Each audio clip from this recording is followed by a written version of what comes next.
Hi, I'm Mary Rogers, and this is a Cuisinart Classic Series 14-cup food processor. It's a very generous size, so you'll have plenty of room to be doing all your family entertaining, but it's still a nice small footprint, so you can use it for every day too. So you'll notice it's got a nice square base, and it has what we call paddles to operate. So here, this one, you press it down, it's on. This one is off. And if you press and hold this one down intermittently, it would be for pulsing.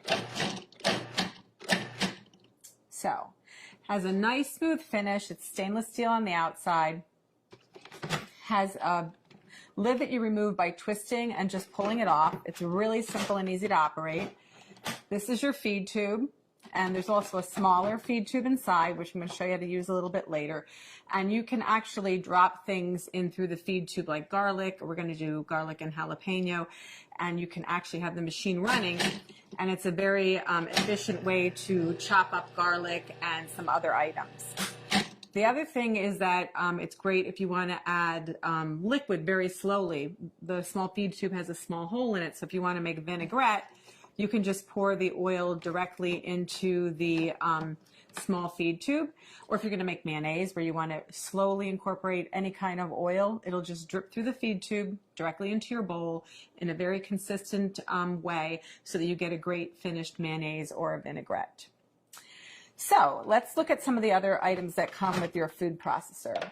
In the bowl already is your chopping blade.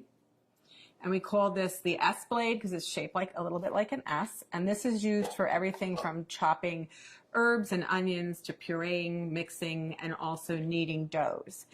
And then the next thing is your stem. And the stem is attached to the bottom of your discs by lining up this arrow here with this one here. It's a little hard to see. And you just press this down and turn to lock it into place. And then what you would do is you hold your disc by the edges, and there's also a little icon up here. It's the same shape as the stem on the bottom, and if you line those two up, you can just slip it in really easily. So that's the shredding disc, and it's medium. We always recommend that you lay the disc down and then put on the stem accordingly. And to do any type of slicing and shredding, you would use the medium slicing disc, not shredding, slicing. And you do the same thing. You line the little arrows up. You press and turn to lock it into place. Always hold it by the edges.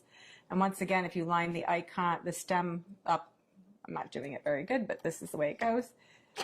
You just slide it right into the work bowl. And then what you would do is you put your lid back on and you would slice and shred. So you could either use the pulse function to slice, or what you can do is you can turn it on. But as soon as you remove the feed tube, it'll stop.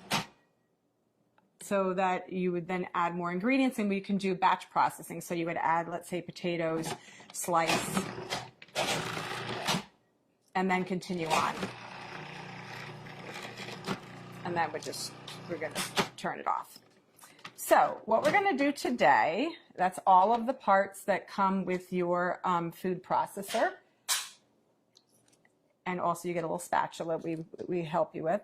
What we're going to do now is we're going to put in the chopping blade. I'm going to show you how to make a guacamole very quickly and easily. So just put that in. And the first thing we're going to do is we're going to add our cilantro. I'm going to add most of it, not all of it. You're going to see how efficient this machine is at chopping up ingredients. So very quickly and easily. So I modified this recipe a little bit in comparison to how it's written in our instruction manual. Next, we're going to add our tomatoes, which were seeded, and the pulp the interior was taken out, the seeds. And we're going to pulse that until it's finely chopped.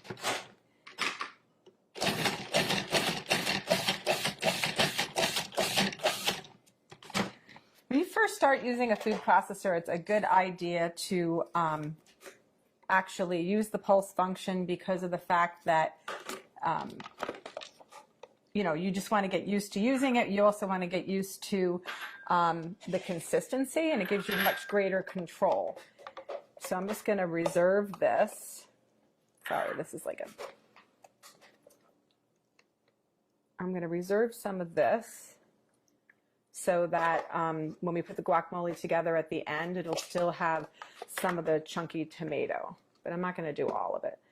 And when you know, if you have your own favorite recipes, you can modify accordingly. So just remember that whatever you put in the bowl first, if it stays in there the whole time while you're chopping and mixing or pureeing, that will be the smallest thing at the end. So just keep that in mind.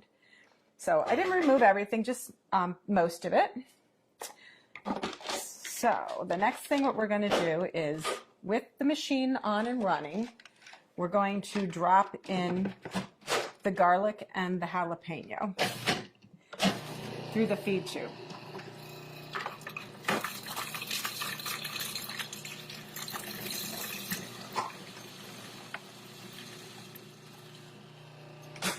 We're going to stop and just scrape down the bowl. And then we're going to move on and add our onions, our green onion. Whoops, sorry. So we have to add the green onion. Again, we're going to chop that until it's fine. And then we're going to add the majority of the rest of our ingredients. The first being our fresh avocados.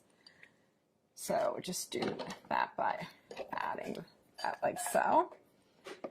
And the last of the ingredients, so of course lime juice. This helps keep your guacamole also very fresh looking and gives it lots of extra flavor. This is the salt,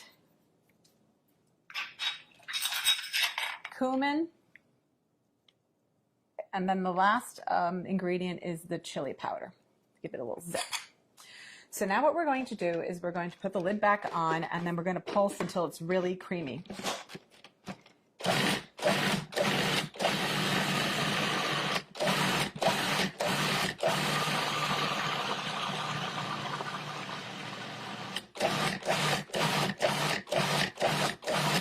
Okay, and then what we're going to do is I'm just going to scrape it down one last time, and then I'm also going to add, because it still needs to be processed a little bit more.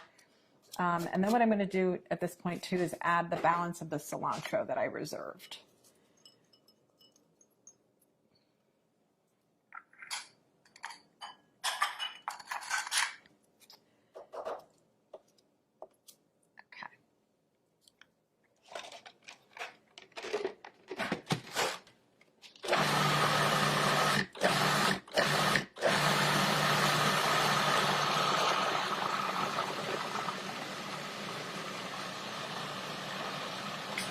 Okay, that looks like it's mixed really well because it's very creamy. I'll show you.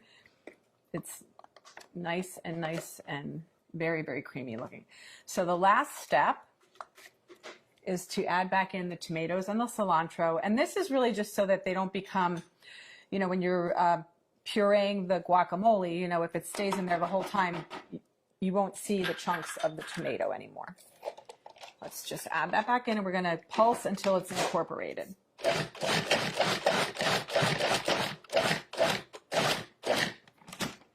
So that's that.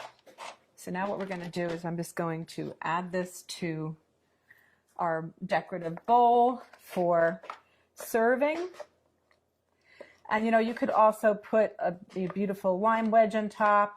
The other thing that you can do is add maybe a couple extra little pieces of tomato. Oh, I'm going to show you a little trick also. This is a really, really big batch of guacamole, so it's great if you're going to have a party.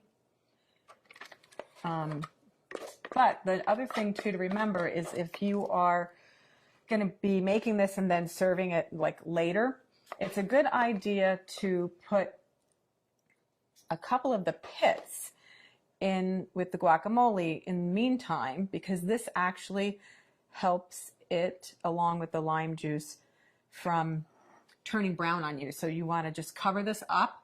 You can put it in the fridge if you want, or you can eat it right away. The other thing I want to mention too is there's so many great things that you can use your food processor for, not just guacamole, but you can make pizza dough or pasta dough. You can also make cookies. You can make all kinds of things like chicken salads and vinaigrettes. It's a lot of fun to use. It's really simple to operate. And the best thing about it is all the removable parts are dishwasher safe.